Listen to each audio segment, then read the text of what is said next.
what's right. Fight for your life.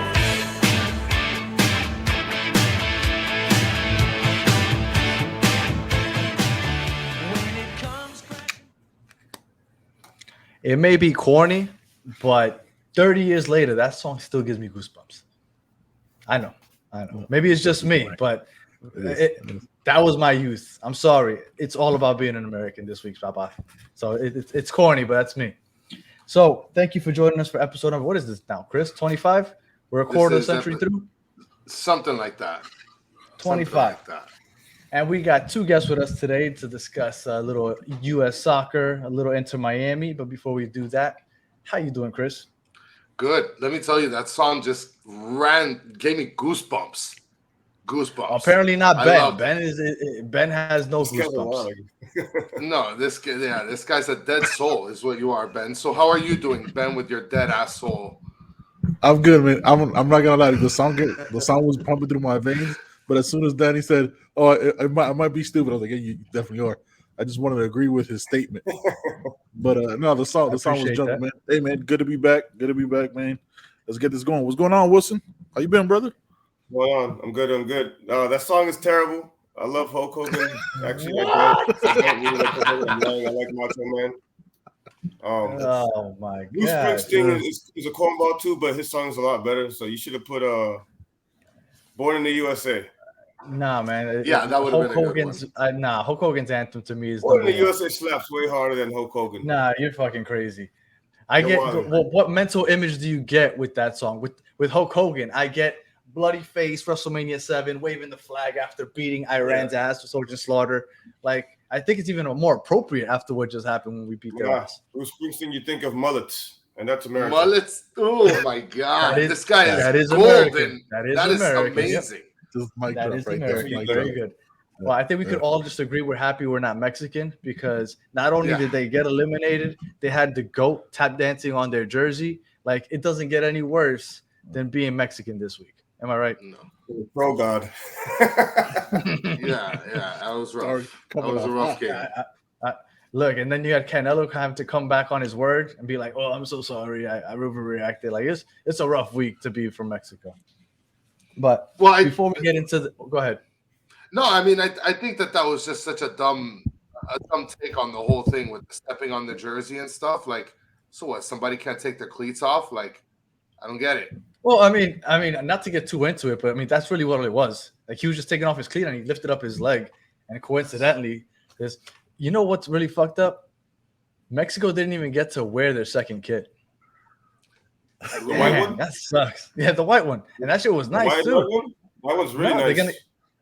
And they didn't have a chance to play with it. They're gonna get to wear Adidas while they watch where they make their money. That's the thing. Adidas makes fire jerseys for Germany. They make fire jerseys for Mexico, Spain. They know what countries sell. Yeah, but you know what countries aren't going to be playing in those jerseys in the round of 16? Germany and Mexico. Mexico. Spain made it by the skin of their teeth. Belgium too. Oh man, that was big time right there. They're rocking the Kane sleeves, Kane and Undertaker sleeves with the fire going up them. Man, I feel for Lukaku. But before we get into the it's because you with the Chelsea thing, that's why you don't like them. Before we get into the whole international soccer, quick housekeeping for Inter Miami. We were just talking about Messi. Rumors started up again for like the 47th time. He's coming. We don't know if he's really coming. But one thing that sounds almost for sure that's happening is that his boy Sergio Busquets is on his way to Miami. No contract has been signed, but he said, I want to go play in MLS, preferably in Miami. I feel like that's as concrete as it gets that he's coming. And him being Messi's boy makes me feel like, okay, maybe Messi is coming also, but we don't know. And until it's something that's a little more concrete, I'm not even going to bother wasting my time talking about Messi. So, Sergio Busquets. I'll start with you, Chris. Sergio Busquets. What do you think about getting boy Sergio Busquets? Because I know you're not a big fan of him. Look, I mean, but I'm looking at it from a perspective of somebody that's never watched like Liga soccer other than like, you know, what's happening here and stuff, right? I watch World Cup and I play FIFA. And Sergio Busquets is not like the greatest player in FIFA, so I'm like, Sergio Busquets. But then when people talk about Sergio Busquets, everybody's like, oh my God, fucking, he's an awesome midfielder. He passes, plays defense, he does everything, right? But I don't know. I don't know if I'm a good perspective on, I guess, what the expectations are. To me, he's just a guy. I don't know. But everybody says he's like, what is it, Wilson? Because you definitely probably have more. So you have to look at his position, his actual number on the field. He's a number 5. So he's in the back. He's doing a lot of cleanup, and he's doing a lot of directing. So he plays more off the ball. If you watch any match, like a Mota. Yes, and he's calling plays he's calling every single pass. So he's not necessarily passing the ball, but he's telling who to go where and what pass to do and what pattern they're doing. So next time you watch him, watch what he's calling. When Spain, he's starting for Spain. So yeah, I mean, for us to get a caliber player like that's kind of crazy. The question is what's going to happen to Gregg, because that's our best player.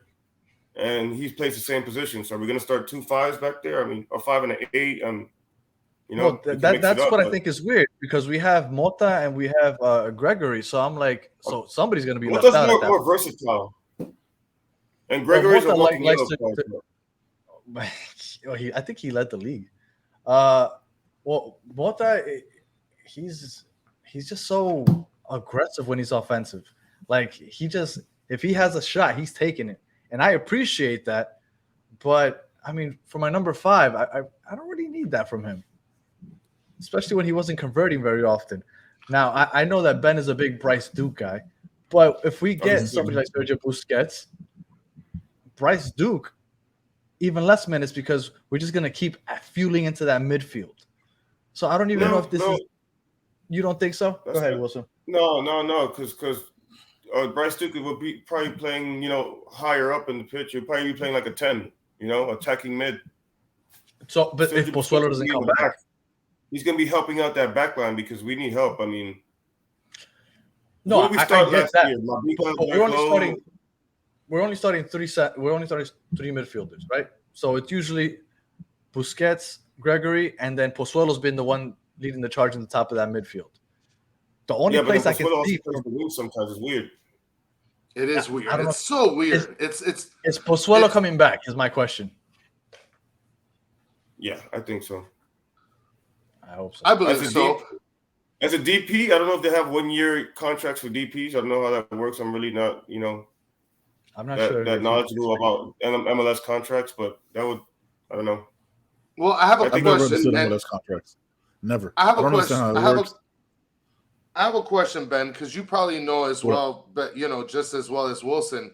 What do you feel about Sergio Busquets? Do you think that he would be an asset to a team like Inter Miami, or 100%. Is he kind of on the decline? I mean, like we have to put it into context, right? Like in his prime, he was one of the best midfielders in the world, right? Like that skill doesn't go away. He like Wilson said, he starts for Spain. Spain is possibly like a dark horse or a favorite because they had a tough group and came out of that in the World Cup. And he's the leader on the field. He's the manager on the field. The Rex and they're going to a youth movement, and they still have him starting. Yeah, so he's a big time dude. Like he makes passes.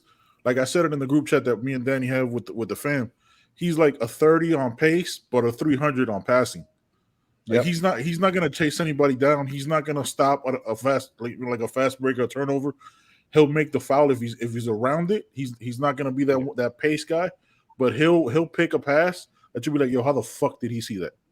Like nobody else saw. Like everybody's watching the game, but only he sees that pass. Only he sees, but he'll be the guy that cuts out a pass when it's trying to be played onto him because he recognizes the field so well. Especially since Phil Neville likes to play out of the back. Oh yeah, yeah. So I think that would be really helpful. But I don't know. Well, we'll see. The thing is, once he steps into the MLS, he's going to be the smartest player in the MLS. Yes, by far. But you know what? I'm going to give you a comparison. Pirlo came to MLS. I mean, I think Pirlo might have been a little older than Busquets is right now when he got here, but Pirlo didn't have as big of an impact as I thought he might. That team was a nightmare. The only one who put in work was Villa.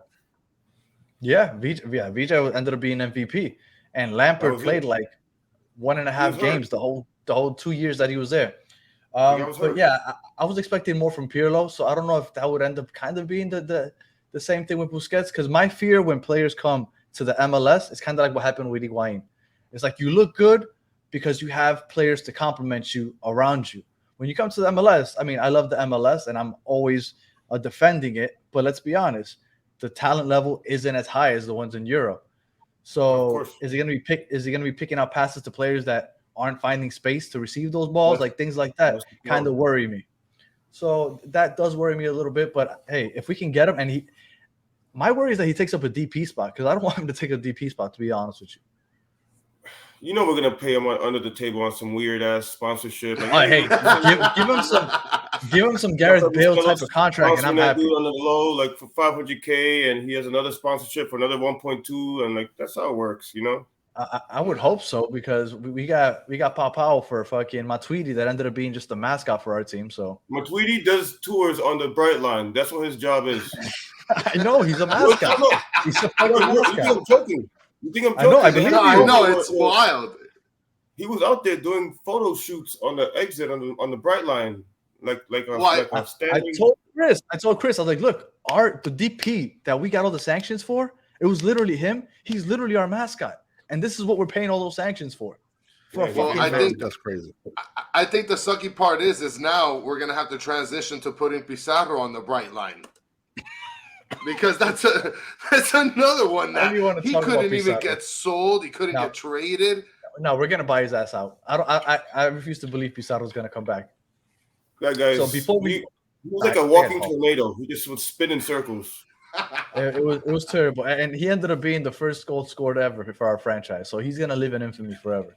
Wow. So before we finish up with Inter Miami, real quick, I just brought up Phil Neville. Now, last episode, me and Chris were talking about how he only got a 1-year contract and how we were wondering why that was. Now, this is my theory, Wilson. My theory was he got a 1-year contract because I think there's a possibility that Messi comes and they're going to let Messi choose who the coach is. That's my theory. Now, this is my other theory that I've just added on to. I think Tata Martinez. Right now? Yeah, I'm just making it up. I think Tata Martinez ends up coming and coaching the Inter Miami team. Now that he's out of Mexico, this guy over here, he has a history. He has a history. He's cooking it up. He's the dark web out here, bro. He's the dark web. He coached Messi in Barcelona. He was the coach over there in Argentina. He's got the history of Messi. Messi, I'm telling you, I feel it. That's my theory. That's not bad. Number one, Neville should not have gotten re-up in his contract. He's a nice guy. Look, Neville should have never been re-upped. Number one. Oh, he's a nice guy. He's a nice guy. I'm not saying that's a toasty take. Yeah, that's a toasty take. He has a nice personality. Listen to me. It's nepotism. You know, I mean, it is what it is. It's his boy toy. Him and his boy Beckham. He's not gonna fire his boy, so he gave him a shot. It's not nepotism. He didn't even play him in the playoffs or anything. It was just the Barcelona game. No, I'm not. What are you talking about? No, I'm not talking about that Beckham. I'm talking about David Beckham. He's not going to fire his boy. Oh, okay. So then what are you talking about? I thought you were talking about playing his son. No. I'm talking about. I see what you're saying. Because they're teammates in United and they're boys. You know, he's not going to fire his boy. So then, what do you think, Wilson? About like, do you think so? As you just said right now, like you don't believe that he should have been given the extra year. Enough. And he never tried anything. He never kept consistency when something was working. Yeah. He tried to be cute with a lot of shit. When I'm like, what are you doing? He tried a lot of experiments when it wasn't needed.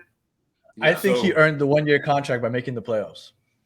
I mean, shit. Look, 3/4 of the league makes the playoffs. Is that an accomplishment to make? I mean, it's an accomplishment. It's an accomplishment when everybody assumed that you weren't going to be the 7th, and when everybody assumed that you were going to be the 12th. With the sanctions, because of your form, because of how he was managing. No, but he was okay changing the management for Pozuelo because he was very stubborn. But when man, I'm getting the names confused. Jesus, when Pozuelo came in, he was like, you know what? Let's change this up. Let's stop playing with 5 in the back. Let's start attacking, but let's stop playing up the wings because that was constantly just playing up the wings. As soon as they got Pozuelo, all right, let's change this shit up. Let's play up the middle with Pozuelo. I think he was adaptable. He changed for Pozuelo and the team that he had at that moment, and it ended up working out. They made the playoffs. So No, but he opened up everything for Higuain. Yes. Higuain really had a number 10. Higuain wore number 10, but he wore that out of finally a number 10. But in his position, he's really a 9. Yeah. You know, he's not a 10. And Pozuelo's a 10. He's a creator. So he finally had somebody creating for him where he could run these lanes and do what he does and just blast it, you know? Right. But that was a lot of tactic also because Neville was just playing up the wings. Chris used to love that shit. He's like, yes, give me speed up the wings. Yeah, but then the counter attack kills us. Yeah, because that's 1,000% correct. And then we only have 3 center backs trying to cover everything else. And that's why I didn't like it. But, fast enough. And that's why Mabika always got fucked over, and Lowe always got fucked over, and fucking the Nightmare McVay was you know, shit like that happened all the time. Yedlin can only do so much. If you push Yedlin up and down the flanks, he can only do, you know. You want him So then sticking to Neville, right? He got the 1-year extension. Like, all right, at this point, what do you think should happen? Like, or what do you think it would take for him to actually earn a better extension? Or is it basically this is the one and done for him? He has to make it to the I would say conference finals, like the Eastern. Yeah. I would say either Eastern Conference Finals or the MLS Cup. He would have to make it, and significant improvement because we were good at home, but on the road, Jesus Christ, we were a nightmare. Terrible on the road. Terrible. Or start kissing Messi's ass. That goes to lack of focus. You know, if the team is not focused on the road, then that's on the coaching. All right. Well, I still think Tata Martino is going to end up being our coach, but we'll wait and see for that one. I think that's what's going to end up happening. I think that 1-year contract, I think it was well thought out. I don't think that was just because you could give somebody 2-3-year contract and then fire them early. I think that 1-year contract was done on purpose. Yeah, because the buyout is a year of vacation. He's going to chill before he comes. Yeah, he's going to chill, man. He'll be here for 2023. Look at all of you cooking it up with Danny. It's happening. All right, so Inter Miami, done for now. Let's move on to the USA. We made it out of the group stage. It was, we didn't lose, which is great. I wish we would have beat Wales. I think we should have beat Wales. I think that was the only half of soccer, because it's called soccer, the only half of soccer that we played poorly. So out of the 6 halves, we only played 1 poor half because we dominated the first half against Wales. We dominated the whole game against England. And for the most part, same thing with Iran. So I think we played pretty well. Did dominate, yeah. So I was going to ask, I'll start off with Ben. What did you think about the performances for the first 3 games? I was honestly shocked, man. I was shocked when they started Tim Ream. Like recapping, when they started Tim Ream, that didn't play any of the qualifiers, and he's been their best defender, which is like another guy that doesn't have much pace. We've had the arguments. I would have liked to seen some changes, but I can't really argue with the results of being undefeated in that group when we were 1 kick away at times, or 1 couple bounces away from being taken out by Iran, or 1 header from Harry Kane that could have been a totally different thing at the end of that game. But man, the way we played, that draw with England felt like the biggest win I've ever experienced. It was so insane. I was like, we beat them. Yeah, I know we got 1 point, but it was like, yo, did we? Yes, we did. We fucking beat them. No, we didn't. No, we got it. We really should have stomped Tyler Adams had Jude Bellingham in his pocket, man. Get out of here. I forgot Jude Bellingham played in that game. Yeah, Southgate was amazing. Southgate pulled a triple G, and I appreciate it. Southgate is that's their own country's version of triple G. He's a disaster. Yeah. But we have our own disaster here too, who starts Sargent. So I'm glad that you guys. Spicy. I like it. I think both. You know what I noticed is that both Ben and Wilson are not fans of Sargent. Both of them. We don't. Well, I mean, we don't. they- Like, they- what? Why He's are not we a not nine, giving though. a chance to Herrera? What What has he done that's- wrong? Who? To give chances to Fajeda Reina. doesn't Why finish are in we the not box. giving? We don't have a Oh, nine. Reina, They're all the forget same. about it. Well, look. Before we keep going, I'm glad that you guys brought up Triple G, because I really wanted to talk about this. Triple G, I fucking hate Gregg wait, Berhalter. I hate this. I hate this fucking scrolling question Ticker? right here. You don't like this talker? Yeah. Ugh. All Okay, I go ahead. see is hate for Gregg Berhalter. That's it. That's all I see. The only love he gets is from sneaker social media pages on his sneakers. That's it. That's all the only love he gets. But I think we got to give him more love, because he's done absolutely everything that you wanted him to do. When he got hired, what did you want him to do? You wanted him to beat Mexico, did that. You wanted him to win a couple trophies, got a couple of those. Qualify for the World Cup, got that. Get out of the group stage, got that. Like, why do you keep hating?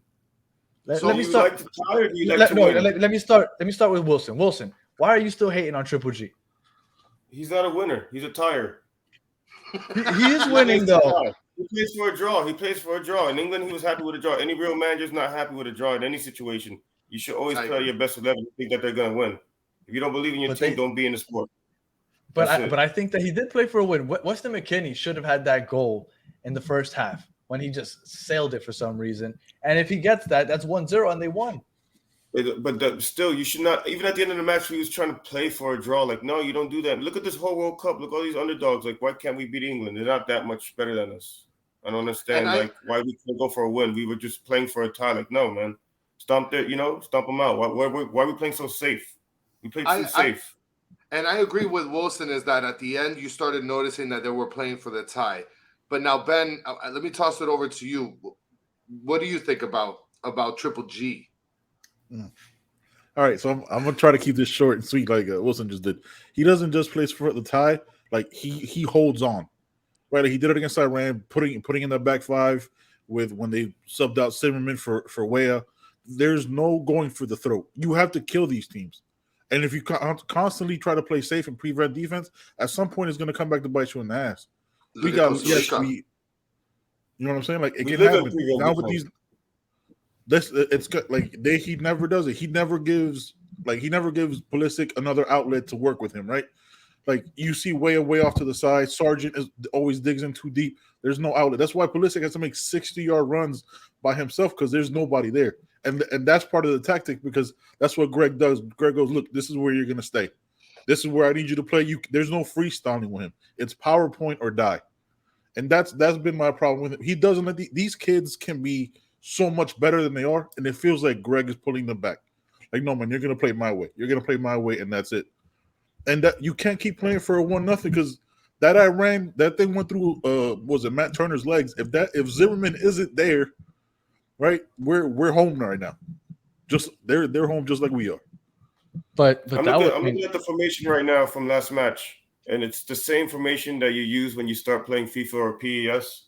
It's the basic 4-3-3? basic ass 4-3-3, and like with our fullbacks that we have on our team, with Serginho Dest is more of a fullback than a true right back. You know, he's defending is okay. He's very great going forward and creating, but his defending is meh. And Anthony Robinson can do both. We're not using them correctly. We should use them as wing backs, and we should have 3 center backs. Well, one thing that I didn't understand why Shaq Moore got into the game. Twice. You just blew their minds. Because Joe Scally could have gotten into the game. That's what he does. Hell, I would have even put Yedlin in before I put Shaq Moore. Like, I'm not sure why. I don't know why Shaq or I wouldn't have taken out Dest. I don't even know why he took out Dest. I wouldn't have taken out Dest either. Our subs were Aronson, Acosta, Zimmerman, and Shaq Moore. But you know what? I was okay with all of those except for Haji Wright and Haji Wright, and Shaq Moore. I'm not a fan of Haji Wright. I thought that at one point where at that point the game's ending, you just gotta to eat the clock, and he had a chance to dribble the ball out to the sideline. He's like, you know what? I'm gonna go take a really bad shot right now and give the ball right back, and that led almost to an opportunity. And I was like, what the fuck is this guy doing? Now, Yeah. I was good with him going to the back five to end the game because he's like, fuck it, let's just win this game now that the game's almost over. And that's when he brought Zimmerman in. But I thought that he made a mistake putting in Haji Wright instead of Gio Reyna, because Gio Reyna can stand on that ball. He can play with the ball. He slept with his wife. Does he have a wife? Because I'm convinced Gio Reyna slept with his wife. Gregg Berhalter grew up playing with Reyna's pops. They're friends. Yeah, Claudio. So he grew up knowing Gio Reyna as a kid. I don't know what kind of rift happened between camp and the World Cup, but something happened. But you have to put out a phenom. It's weird. Chris, I don't know if you got to see the video of the USA celebrating in the hotel when they arrived to the hotel. Did you watch that video? Yes, did you see Gio Reyna walking in behind everybody? Well, the thing is, I have mixed feelings about that video, because I did see that at the end of the game, he was happily celebrating with his team. Was he? Yeah. I could be able to tell that he was like embracing his teammates. They just won, whatever the case was. But then at the end, when you see them walking through the hotel or that room, that's when you see him just looking muggy as hell, just looking sour as shit. And I'm thinking to myself, yeah, well, but you know what? And it brings me back to the point that Ben brought up, that there's like this rift between them. Same thing that Wilson just said, right? There's this rift between Gio Reyna and Triple G. I'm thinking to myself, dude, this guy is one of the better players in the team. Why isn't this guy seeing the damn field? Like, Wilson, what do you think about that? Like, I'm looking at I'm looking down at it right now at the formation again. I don't think that we should even be having three up top. We should have our strongest point is our midfield. We can start McKinney, Adams, Musa, Serginho Dest on the wing, and Robinson on the wing. That's 5 midfielders right there. Why don't we do that? Why? Because we're putting Sargent in. We're forcing Sargent and we're forcing Weah. I get it. Weah scored a goal, but Sargent didn't play that bad last game. He put some shots on target. Yeah, and then I thought he was good receiving the ball at the first touch. I thought his hold-up play was pretty good. Like, I'm not a huge Sargent fan. I've told Ben and Chris in previous episodes that I'd rather us play with a false 9. I'd rather Gio Reyna go in as a false 9 than have a striker, because in reality, I think our biggest weakness is striker. We don't have a striker. We don't have a number 9. Not a lot of countries do. Yeah. So let's just play with a false 9. That's what I always expected. That's what I was hoping. Ferreira's a striker, but he's not getting a shot. He's not getting a chance. So, which is weird, because he played almost every game in the qualifiers, and he just switches it up. Like, he scores. I don't understand. Berhalter shit. Yeah, this is what he does. Aki. He's no consistency. He likes to be cute and experiment. This is what I'm saying.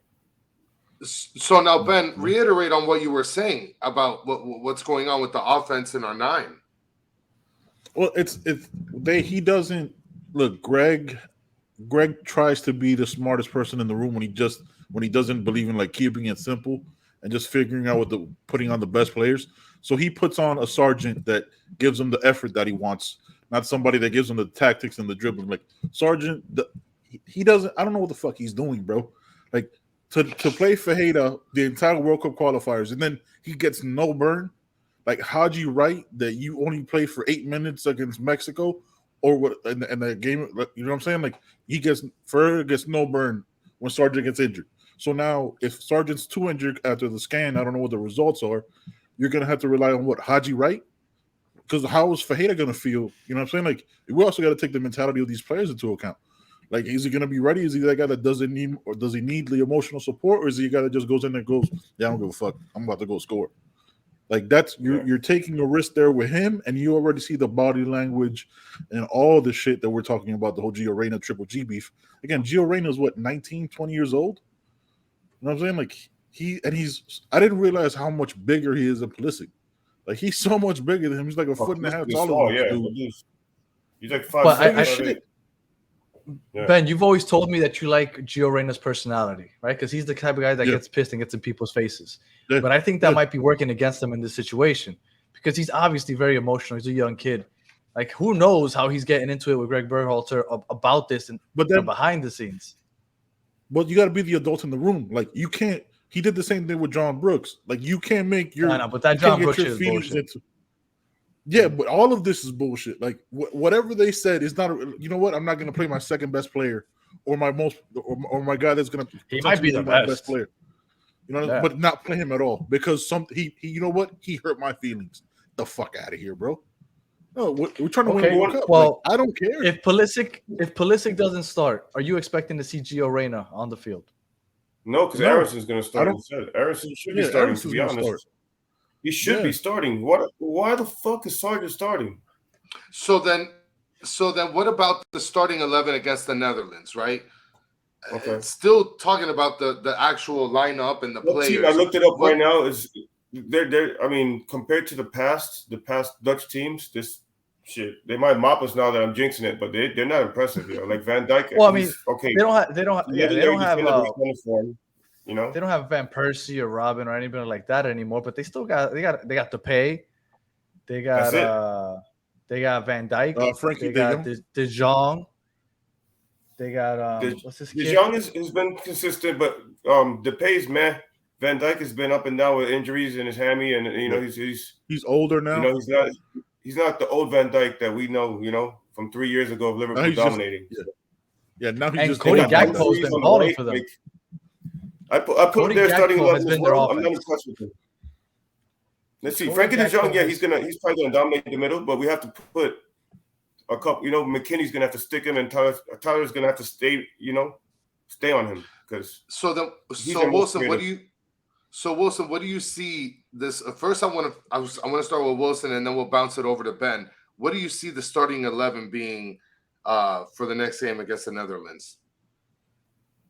He's going to probably pull the same back line, keep Carter Vickers in because, you know, it was a shutout. Even though we shut out England as well, but I think we're going to keep the back four just because Berhalter's an idiot. Real quick, before you keep going, you know, good. This was the first time that we have consecutive shutouts in the World Cup since, you know when? You know when was the last time we did that?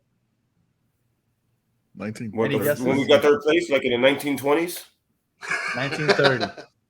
1930 was the 1930 was the last time that we got. I mean, that was the first World Cup ever. That's the last time that we had consecutive shutouts at a World Cup. I think there was only like 8 teams though, right? There wasn't that many. Like, something like that. Everybody was in the quarter. Yeah. Listen, go ahead. We're gonna break down the 11.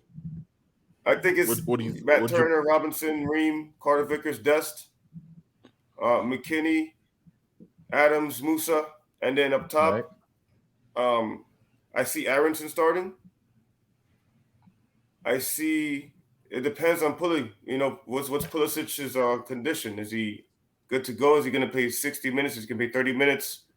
Are his balls broken? The people need to know. No, but I think it'll be Aronson, Weah, and Pulisic. That's the only change I see in the starting lineup. Is Sargent out? We'll probably move Weah to the middle, and then we'll have Aronson on the wing with Pulley on the other side. That's the only difference I see. Weah is nice. Weah's nice. He plays for a big club in France. I mean, no. My dream, like I'll go with my dream 11. Basically the same as Wilson. I put Reyna on the right. I know it's not going to happen, and then put Weah up top. I put Weah up top, and then put Pulisic on the left. Like it sucks because we're never gonna see it at this World Cup. Like if Greg, listen. If Greg plays Reyna, I'll shut the fuck up about my for a couple days, right? About my Greg hate. I will. You give him like a 7-day grace period. Yeah, like if he plays, because it's not like we haven't seen another like winger, you know what I mean, to be able to dribble like Pulisic does, and Reyna's right there. Like Aronson has it, but Aronson is more. He'll break the line and you know what I'm saying, catch you off guard, and he'll break past you, but he's not gonna dribble past you like Reyna and Pulisic will. So, like, to have that threat on the wing with an older back line and just not use it, just refuse to use it is something that's gonna bother me more. Well, Ben, who do you sacrifice? McKinney or Adams? You're sacrificing one, or Musa. You're losing one if you want that. And Musa's been productive for us, man. Musa has been productive. You can't. You can't take out Tyler Adams. You can't take out McKinney either. You cannot take out Tyler Adams. You cannot. No, Tyler Adams is not. No, Tyler Adams is cemented for the next like 15 years at that position. Like, unless he's hurt, like that motherfucker's there. Now I'm saying like if he still plays the Gregg 4-3-3, right? And you have the wing, like I would put Reyna. I'd put Reyna on the right, Way in the middle, and Pulisic on the left with the same midfield. Like that's the only way I would break it down. And then so like if you're gonna bring on McKinney because he is still hurt, then you bring in an Aronson for a McKinney and you keep Reyna in. Like bring the fresh leg in the midfield as opposed to up top. You know what I'm saying? Like you bring Reyna up a lot. Aronson can. Yeah, exactly. You're gonna give it up, but you're gonna have is fresh legs in like the 75th minute because Gregg doesn't fucking sub until the 75th. Because God forbid somebody can play 30 minutes and not 15. And then you have older tired legs with Aronson running around like a fucking chicken. Is there 5 subs? Yeah, 5 subs. I still think whenever McKinney comes off, it's going to be for Acosta because he's a poor man's McKinney. That's my guy. I found out he's Puerto Rican. That's how you got that last name. Oh shit, I didn't know that. But he's the same type of player, but obviously not as good as McKinney. But I think that whenever McKinney comes off, it's going to be for Acosta. And I'm with you guys. I basically the same 11, but I want to see what I've been wanting to see since before the World Cup started. Pulisic on the left, Aronson on the right, and then Gio Reyna playing a false 9. That's what I've wanted to see since before the World Cup. I know I'm not going to see it because Gio Reyna's not going to play. Crazy. He's not going to play with a false 9, but that's what I want to see. I feel like those are the 3 best forwards we have, and so I wanted to see them all out there at the same time. Also, if you sneeze in their direction, they're going to get hurt. All those 3 guys too. They're always very injury prone. That's the issue with Gio Reyna. Gio Reyna would be a bigger star if he wasn't always injured. Yeah, that's true. You know, we have a lot of injuries. So go ahead, Ben. Honestly, I forgot my question. Go ahead. I forgot what I was going to ask. Literally just fucking escaped. Well, you know what? While you work on that, I want to talk about something that really fucking bothered me about one of the recent games. So as you guys can see, that FIFA has been implementing this like cyberspace offsides deal with fucking robots, checking to see if people are offsides or not. Now, for the people that are going to be watching on YouTube, you'll see an image that I'm going to put up of an offsides call that was made in a game between Croatia and Belgium. And I'm just playing it out for you on the people that are listening through the Apple Podcasts or whatever. I mean, look at this guy, right? They're showing the offsides. I literally cannot tell whether the player is offsides or not. Why is it that this is in place, and how is this an offsides? I have no understanding. I no longer understand the offside rule if this is offside. Like, is it the knee? A body part that can score a goal. You cannot score a goal with an arm, so I don't know how that draws you offside, but okay. Maybe the knee? Like, see, if you see it's not even the knee, because if you look, they're like identifying the arms and the elbow. And so to me, when I look at that image, and I'm going to take the image down. That's true. That second image on the bottom highlighted the arm. Elbow. Yes, it's elbow and forearm. Yeah, but that's the thing is that you can't score with your arm. You're not going to elbow the soccer ball in the goal, right? So like, why is that considered offside? Like, well, I mean, yeah. And then the referee ended up selling it on eBay, like you said last time. And but that's the thing, right? Now we're moving into this freaking iRobot world where potentially we're gonna have robots calling offsides. We're not even gonna have guys refereeing football. They already do it. They already do, Chris. They already do. There's a technology inside of the ball. It's caught by, I believe, a mechanism or some type of shit that's popping off in there. It's not the naked eye anymore. But that's not happening in all the leagues, though. No, the World Cup, I believe, is happening. Yeah, because I see something like that, and that is truly scary because it doesn't even look like it's right? It looks like it's too right for its own good. I don't know. I mean, the arm was there. Like they called it literally as they saw it. Like no judgment call. Yeah, well, that's just something I wanted to get off my chest because, like I said, I've been seeing these offside calls by the iRobots, and it's really bothering me because it's just a little too close. right? So going back to the Netherlands preview, right? We went over the starting 11. We went over who you guys believe are going to be actually starting the game. What do you anticipate, Ben, the score to be for your boy Triple G? Ooh, goddamn, throwing me first. All right. Yeah. I mean, just because it's what we've experienced so far, I think I want to go 1-0 US, and we're just holding up for dear life with our buttholes clenched. Yuck! And then Gregg doing some stupid ass substitution that makes us all mad, and then we're holding out for dear life. Like it feels like that's been the rhythm of this entire World Cup for us. It's going to be very difficult to score because they play 5 in the back. They got Virgil van Dijk anchoring that back line, and they got this guy Ake from Man City, and I forgot who the name of the other guy. No, they play 3 in the back, yo. They play 3 in the back. Well, I mean, 3 in the back, but I count 5 with the fullbacks. Yeah, they bring their wing backs. Yeah, they bring the fullbacks back. Yeah. With Daily Blind, which is fucking slow as shit. I don't even know why he's out there. And then Sergino Dest would be starting for them if he would have chosen to play for the Netherlands. So I'm not too worried about their right back. So but their 3 center backs are solid. So it's not going to be easy. Have you guys watched any Netherlands games? Did anybody watch a Netherlands game? Did anybody watch? Well, the thing with the Netherlands is that they didn't look dominant, and they played against Qatar, which is the only team they technically dominated, but it was literally the worst team in the World Cup. Literally, they only made it because they were the host country, and then they had Senegal, which they beat 2-0, and then they struggled like crazy against Ecuador. They tied them 1-1, and it wasn't a pretty game. So there was a stat out there that if you average out the rankings of our opponents, it was 14th, right? It was like an average of 14th place ranks. If you average out the rankings of the Netherlands, their opponents, it was like 38 or something like that. Like they haven't played as tough a competition as we have when we played against England, which is the hardest game. And then Iran wasn't too bad either, the Wales. So I think that because they haven't looked dominant, I think Americans are looking at this like we have a chance. And I'll let you finish with your prediction, Ben. We do. Yeah, that was my prediction. 1-0 holding on for dear life. Yeah, it's a 1-0 super boring Triple G game. Now, Wilson, and then no Reina. And then no Reina again. I remember my question. Hold on. Wait, my bad. I remember my question.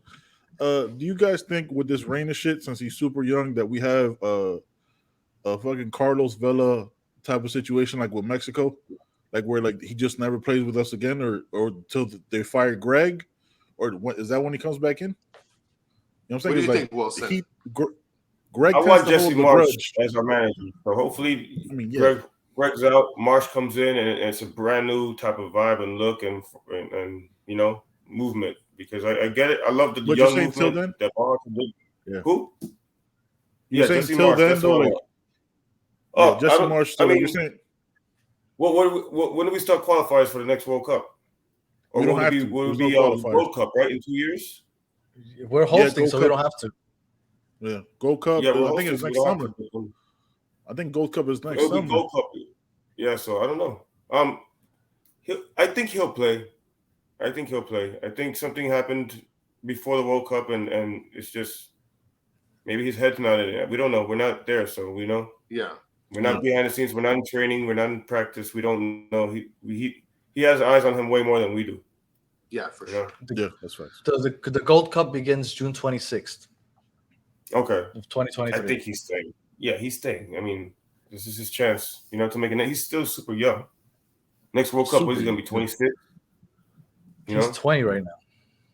Oh, get the hell out of here. Oh, he's a baby. Yeah. He can't even drink yet. Get out of here.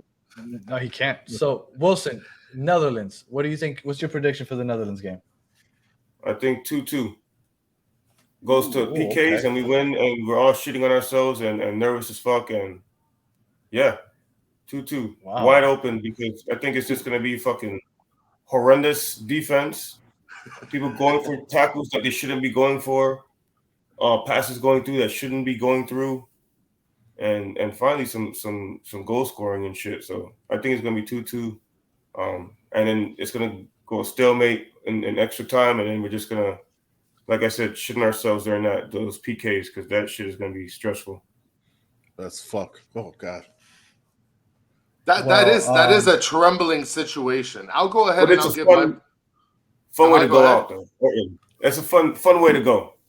Oh, for sure. I mean, with all the build up and then kick after kick after kick after. I mean, that's something that after it completes and your team wins, it is a high like none other. I'm gonna be watching that fucking game from work. I don't know how I'm gonna keep myself quiet. Oh my goodness! You guys should be at Dubliner. All Dubliners, the real ones. Well, I'm gonna go with my prediction, right? And I'm gonna say it's gonna be 3-2 USA wins the game. Oof, 3-2. Yeah, I don't know if we could put. I'm having a hard time believing we could put 2 on them. Oh my on God. them. Real. That's why I said 1. Like, no. They're gonna say 8 real goals quick, now. that second one happens. Is like that second one. I'm happens usually is the one. a free kick, though. I'm usually the one that overshoots when it comes to these scores. So I feel like since Wilson confidently said 2-2, I said, I think we can squeeze in an extra goal. You know, why not? That's the Emerson. That's the Emerson coming out of him. Yes. Oh my God, fucking Emerson. All right, I can't wait to see him. What you got, Danny? So, what you got? Cody Gakpo. I don't think enough people are talking about him. This kid's a fucking baller. He is You're about to main predict threat. a loss for us? He's the main threat outside of Memphis Depay. Memphis Depay hasn't played as good as he has so far this World Cup, but he's been picking it up. I think Gakpo is the key for them, but I think this is, and it's weird saying this is coming out party because he's played so well, but I think every single person in the World Cup focuses in on Tyler Adams after he puts Gakpo in his back pocket. Tyler Adams is going to shut down Gakpo, which might be like, this kid, Cody Gakpo, might be like working on a big-ass contract coming up after the World Cup because of the way he's playing. But Tyler Adams is going to get even a bigger contract because of this game. With that said, I think we're going to have a hard time scoring. I think this game ends 1-1, much like Wilson said. I think we unfortunately end up going to penalty kicks. And I think that it's hard to predict penalties. But I do think that, unfortunately, we might end up losing in PKs. Now, I feel like we have the better keeper. We have the better keeper. Okay. Yes. Yeah. Now, and they have keeper. Memphis Bleak kicking kicks. Memphis Depay. Nobody's afraid of Memphis Bleak. Get out of here. Their goalkeeper, his name is Andres Noppert. You know what I found out about this guy? He's 6'9". Oh, should be playing basketball. He is the tallest goalkeeper at the World Cup. Frederick Weiss. I'm assuming that is very beneficial if you guess, because I mean it's a guessing game when it comes to penalty kicks. If you guess correctly and you got that long a reach, you're for sure blocking that. So no, I don't think you might. I think you for sure will.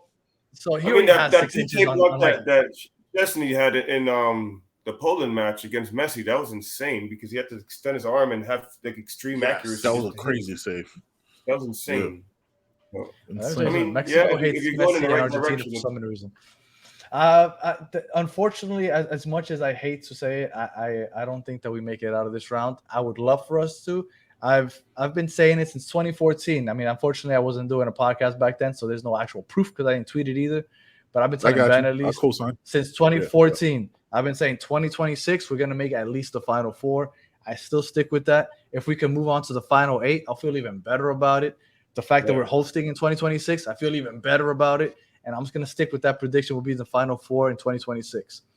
But I'm going to end it with this.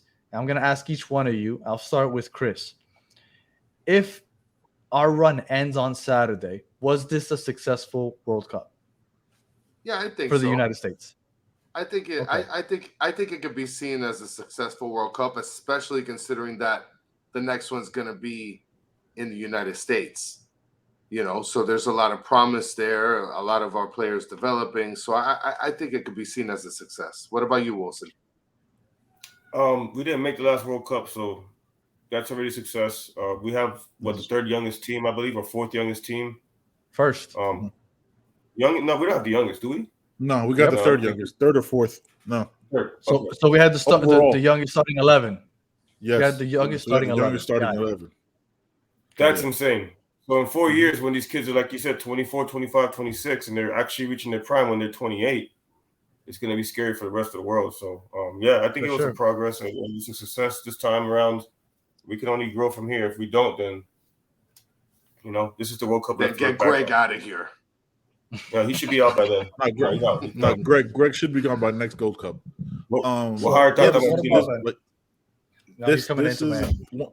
This is 100% a success. Like Wilson said, we didn't make the last World Cup. Come out of the group with the youngest starting 11 that shows promise. All these Undefeated. kids, right? Yeah, all these kids are going to be at way bigger clubs next time. Like next time they come around, like Tyler Adams is balled out. Like Tyler Adams is not going to be at Leeds next year. He's going to shut down Cody Gakpo, and he's going to be in a big club. You're right. But it's going to be big time. So yeah, it's 100%. Like my Gregg hate doesn't make me not blind to the fact that this is a very successful already World Cup. And if they take it to PKs with Netherlands, even more successful. Because then PKs, you just never know what the fuck's going to happen, and you just kind of hope for the best. So yeah, this is. And at that point, you never lost in regulation. Exactly. So it's all good. Yeah, 100% a success. Well, I co-sign what all three of you guys said. I think it's a success, but I think it's going to be pretty wild if we win this game and have a matchup against possibly Argentina. How great would it be to send Messi home? Well, this guy's unbearable. He's already passing Netherlands. Messi home. I'm already whooping Brazil's ass in the Final Four. That's it. Fuck.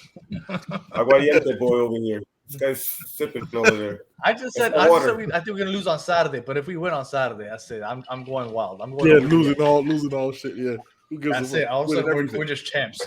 That's if it. we win on Saturday, that's what. Yeah. We're going Saturday. I'm screaming out "fuck you, Mbappe" all day because I want France. Bring on France. Let me tell you something.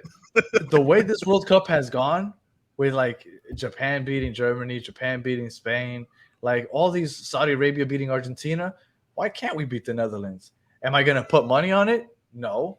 Do I think it can't happen? Sure. Definitely not. I definitely think we can beat them. I don't know Chris is a wild ass little parlay boy. Look at him. Yeah, I think I might do that for sure. Just on a random parlay? Put some money on some dogs. Bet 100 and get 320 because right now they're plus 320. So go ahead. All right. I think I might make some bets on some dogs. Thank you guys for joining us on episode number 25. Again, I'm hoping we're celebrating a victory. And as always, I believe that we will